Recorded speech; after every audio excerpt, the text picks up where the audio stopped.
We are now down to the second part of our Enterobacterales or Enterobacteriaceae family. Alright class, so before we dive deeper, remember that the Enterobacteriaceae family contains two big groups based on their pathogenicity.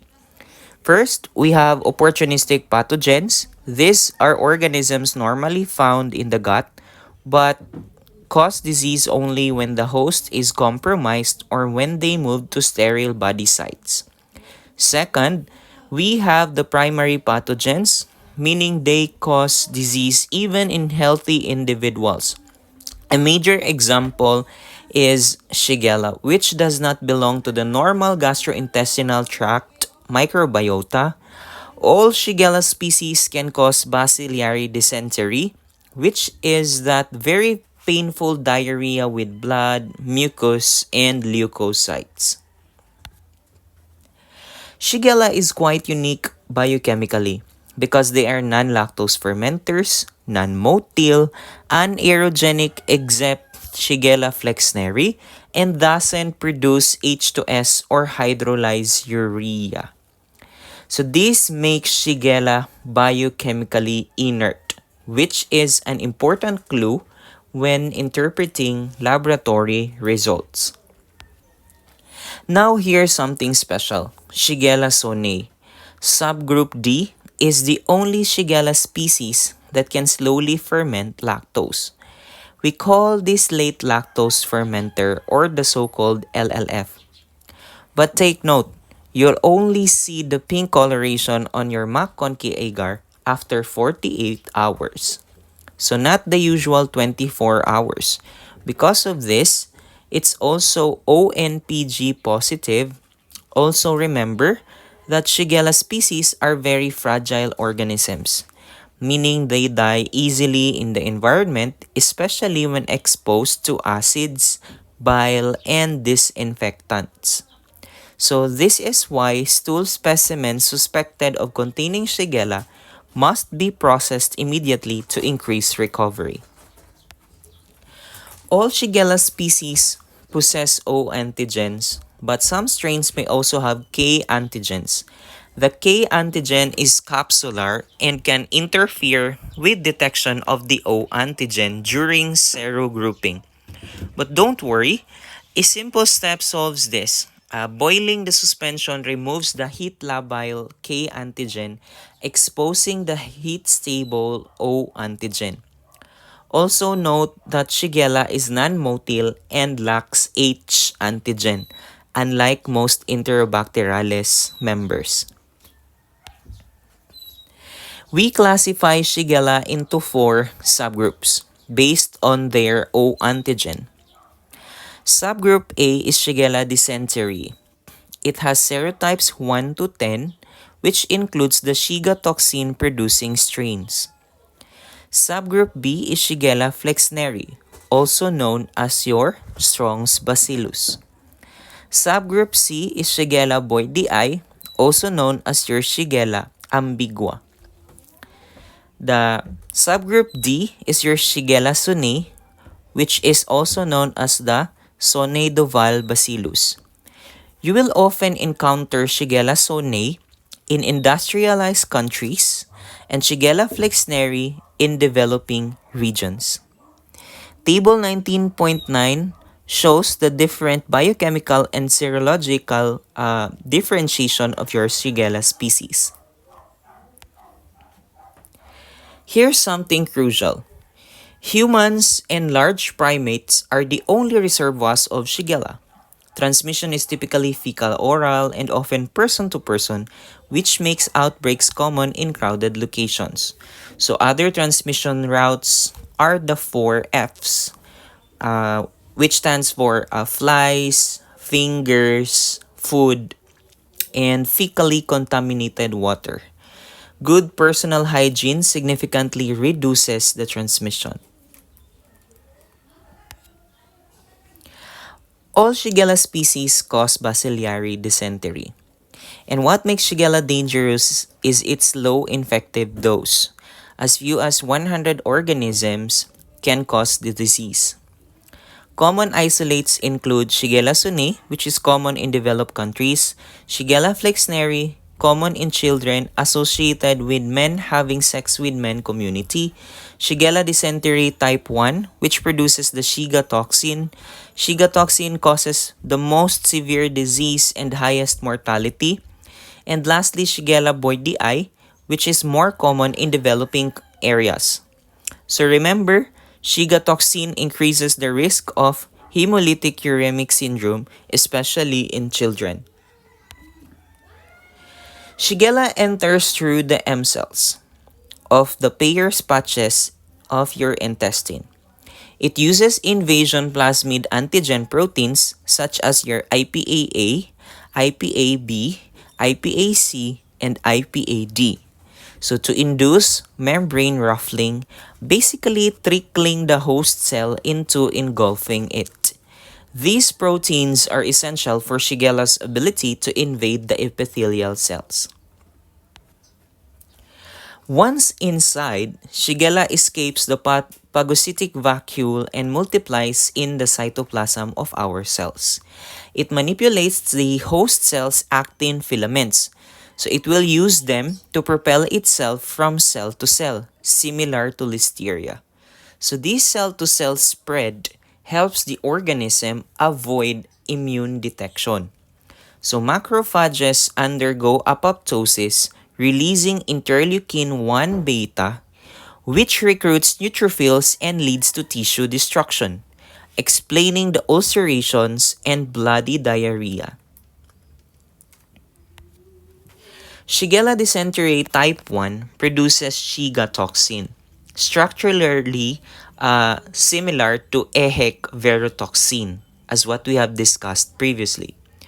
The B subunit binds to the GB3 receptor, while the A subunit cleaves 28S rRNA in the 60S ribosome. This binding or this cleaving inhibits the protein synthesis, which this results in cell death, hemorrhagic colitis, and risk of hemolytic uremic syndrome. GB3 is abundant in intestinal villi and renal endothelium, which explains kidney injury in hemolytic uremic syndrome patients. Now let's proceed to the laboratory diagnosis. For stool cultures, we may use selenite broth to enrich Shigella and Salmonella. Primary culture media includes your EMB, MAC, XLD, SSA, and your hectoin enteric agar. Shigella typically appears as clear, non-lactose fermenting colonies under your MAC conchi. Now we shift to Salmonella. It is another major enteric pathogen. Salmonella are gram-negative, facultative anaerobic bacilli. They are usually non-lactose fermenting and produce H2S, which appears as black centers on culture media like hectoin enteric agar, your psiloclysine deoxycholate agar, and your Salmonella shigella agar. There are important exceptions. Your Salmonella polorum and Salmonella gallinarum are non-motile. Salmonella arizonii are late lactose fermenters. Salmonella typhi are non-gas producing, meaning they are anaerogenic. And Salmonella paratyphi, it produces no H2S. Salmonella has three major antigenic components. We have the O antigen, which is also known as your somatic antigen. It is a heat-stable antigen. The H antigen, which is also known as your flagellar antigen, also a heat-stable antigen. And lastly, the V antigen, or also known as capsular antigen, especially in your Salmonella typhi. The V antigen enhances virulence by protecting against phagocytosis. Salmonella also has fimbriae, endotoxins, and enterotoxins, contributing to adhesion and invasion. Previously, Salmonella had three species. but genetic studies reduce the taxonomy to two species. We now have Salmonella enterica, the clinically important one. We also have Salmonella bongori, which is found mostly in cold-blooded animals. Salmonella enterica has 6 subspecies, and almost all human pathogens fall under subspecies enterica. Naming format example. So we have Salmonella enterica subspecies enterica, serotype typhi. So this right here shows the proper way of writing or naming the different serotypes of your Salmonella.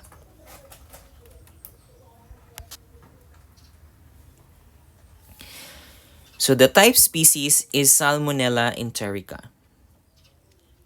So in writing or naming the subspecies, it should be in italics. Salmonella enterica, subspecies enterica. So the formerly known three species have been placed as serotype under the level of Salmonella enterica, subspecies enterica. So they must be written or they must be named this way. So italics, Salmonella enterica, subspecies enterica, not italicized, serotype typhi. So italicized, Salmonella enterica, subspecies enterica, not italicized, serotype choleraceus. Next, italic, Salmonella enterica, subspecies enterica, not italicized, serotype para typhi. So that's the proper way of writing or naming your Salmonella serotypes. Now, Salmonella causes multiple clinical syndromes. We have gastroenteritis or food poisoning. We have enteric fever or the typhoid fever, bacteremia, and systemic infection. Transmission is primarily via contaminated food and water. We have an important reservoir note. Salmonella typhi and Salmonella paratyphi are the only known species of your Salmonella that can cause disease in humans, or humans are the only reservoir for these two.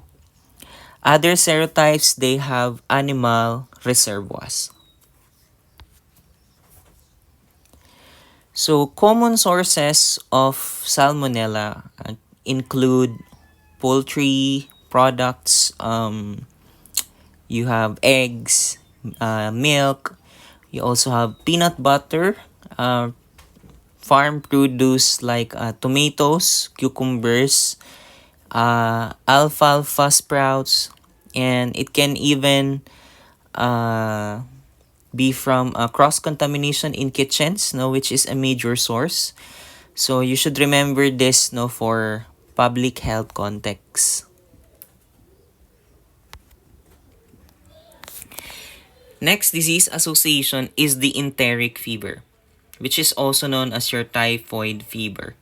So it is a febrile disease, no, which results from the ingestion of contaminated food having the organism from infected individuals. So your Salmonella typhi, it does not have any animal reservoir, and infection only occurs between humans because Salmonella typhi, the only reservoir for this organism is humans. So other causes of your enteric fever, you have Salmonella paratyphi A, Salmonella paratyphi B, and Salmonella paratyphi C, and as well as Salmonella choleraeus. Now let's proceed to the pathophysiology of your Salmonella. So when Salmonella is ingested, it survives gastric acid in our stomach and invades the intestinal mucosa. So for week 1, the bacteria will enter our lymphatics until it reaches the mesenteric lymph nodes. And then it spreads into our bloodstream, and into the bloodstream, it will now go into our liver, spleen, bone marrow, and then they multiply inside our phagocytes. After that one, they will be released. So this will be the first bacteremia. This is when blood cultures are positive. In weeks 2 and 3, patients have sustained fever. Bacteria will invade your gallbladder and the Peyer's patches of our intestine. And then they will again re-enter the intestines via the biliary tract. And then after that one, fecal shedding increases, so which is and then a classic sign appears, no, the so-called rose spots or the blanching pink papules on the abdomen of the patient.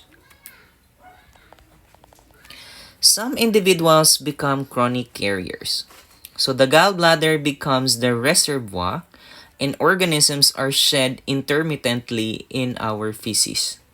So these carriers are major contributors to outbreaks, which is a famous example.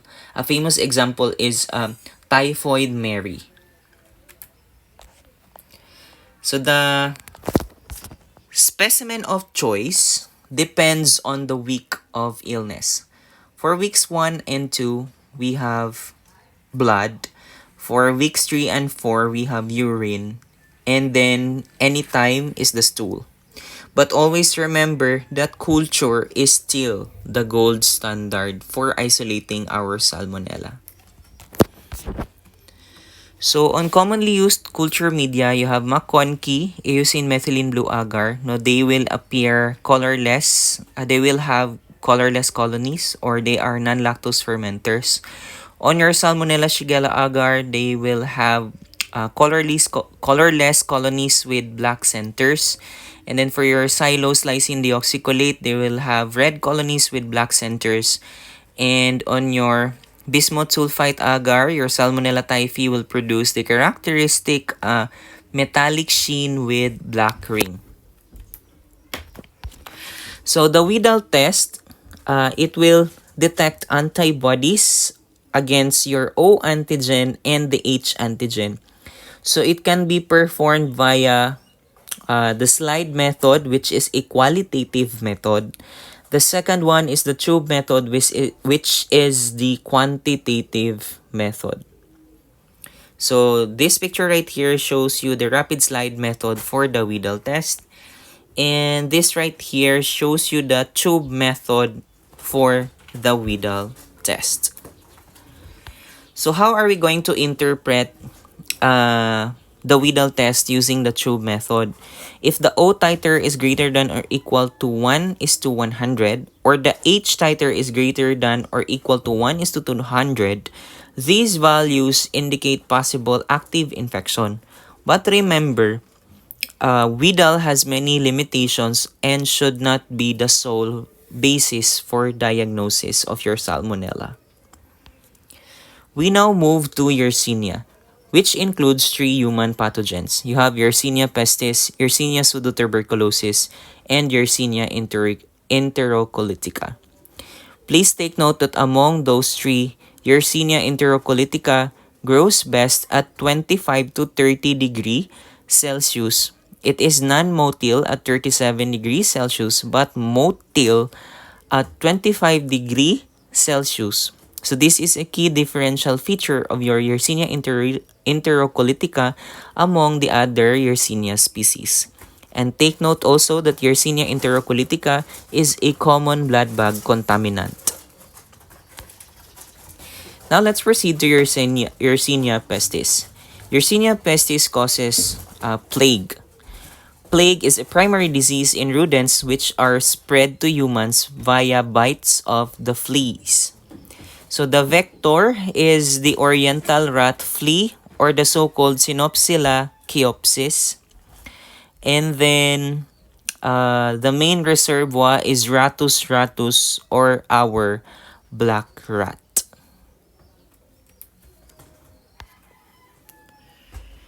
Next, on staining with Wasson stain, Yersinia pestis shows the characteristic bipolar staining known as the safety pin appearance.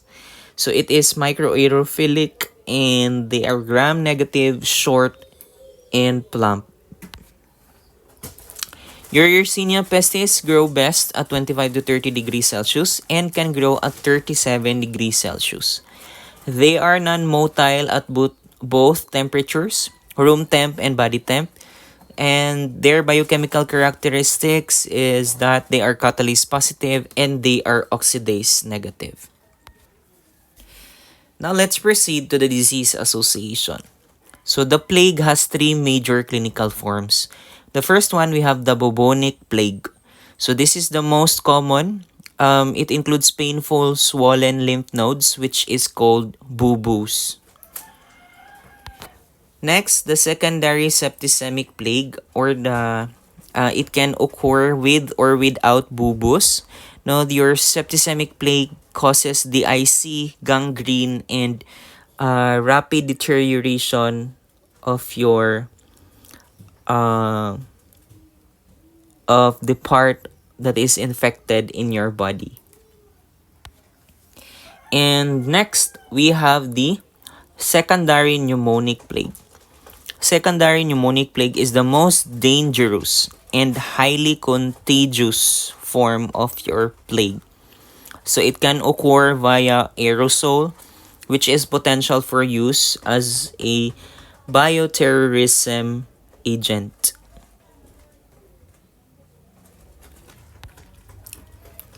Next, we have the Yersinia enterocolitica. It is associated with domestic animals such as pigs, dogs, and cats. We can also acquire the organism via contaminated pork, milk, water, and blood transfusion outbreaks. Remember that Yersinia enterocolitica is a common blood bag contaminant. Yersinia enterocolitica can survive cold temperatures, and remember that refrigeration does not kill the organism. Clinical manifestations of your Yersinia enterocolitica include acute gastroenteritis. We have mesenteric lymphadenitis, which mimics your appendicitis symptoms. And then we also have the erythema nodosum. Yersinia enterocolitica grow best at cold temperatures, so we may use cold enrichment at 4 degrees Celsius for up to several weeks. You can also use a selective media in order to isolate it. You have CIN, or the cefsolodine ergasan norvobiosin agar. You can also use YSA, or the Yersinia selective agar, or the YSA. So, Yersinia enterocolitica will produce the characteristic bull's-eye colony on your CIN, or your cefsolodine ergasan norvobiosin agar, no, and it will have a red center with clear outer zone. So for the cold enrichment, you can inoculate it into an isotonic saline, and you can kept it at 4 degrees Celsius for 1 to 3 weeks. You can subculture using your CIN. And please take note that CIN is better than your McConkey in inhibiting the normal colon microbiota. And then, as what I have mentioned previously, you can also use your YS8 or Yersinia selective agar, which is a modified version of your CIN. So, the modification contains mannitol as a differential agent. Next is your Yersinia pseudotuberculosis. This organism infects rodents and birds. So in humans, it causes swelling, resembling small tubercles, hence the name pseudotuberculosis. Several key differences from Yersinia pestis is that they are motile at 18 to 22 degrees Celsius. They are urease positive and can ferment rhamnose. So this table summarizes the key differentiating biochemical tests, which is essential for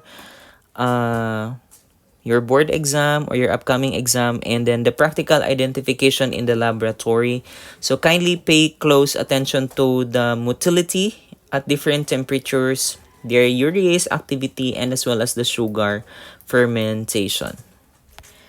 Now let's proceed to the last part of our discussion. So we are already done, or we end with the general laboratory principles. So please take note that specimens should be collected properly using transport media like Carey Blair, Amy Stewart's. So gram stain is very helpful only in sterile site specimens. So you can have stool gram stain which may show WBCs, helping differentiate invasive versus toxin-mediated diarrhea. Routine culture, you can use sheep's blood agar, chocolate, and McConkey, your primary culture media. So, this was already mentioned no, from the previous slide.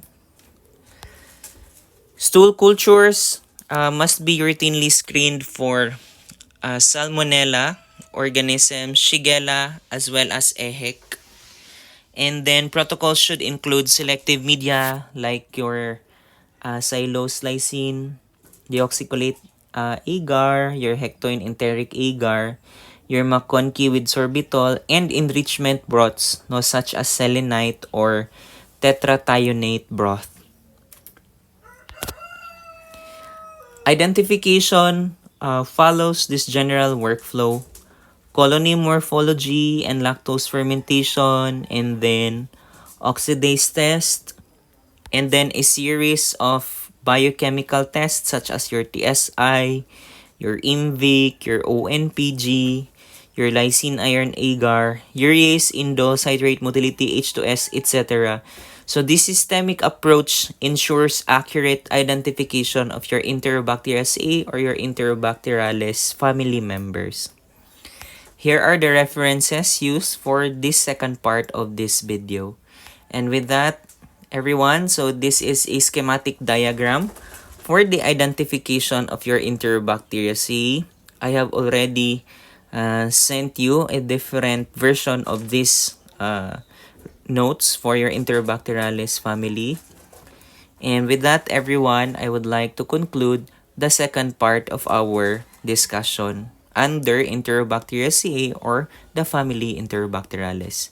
Thank you so much for listening and have a good day, everyone.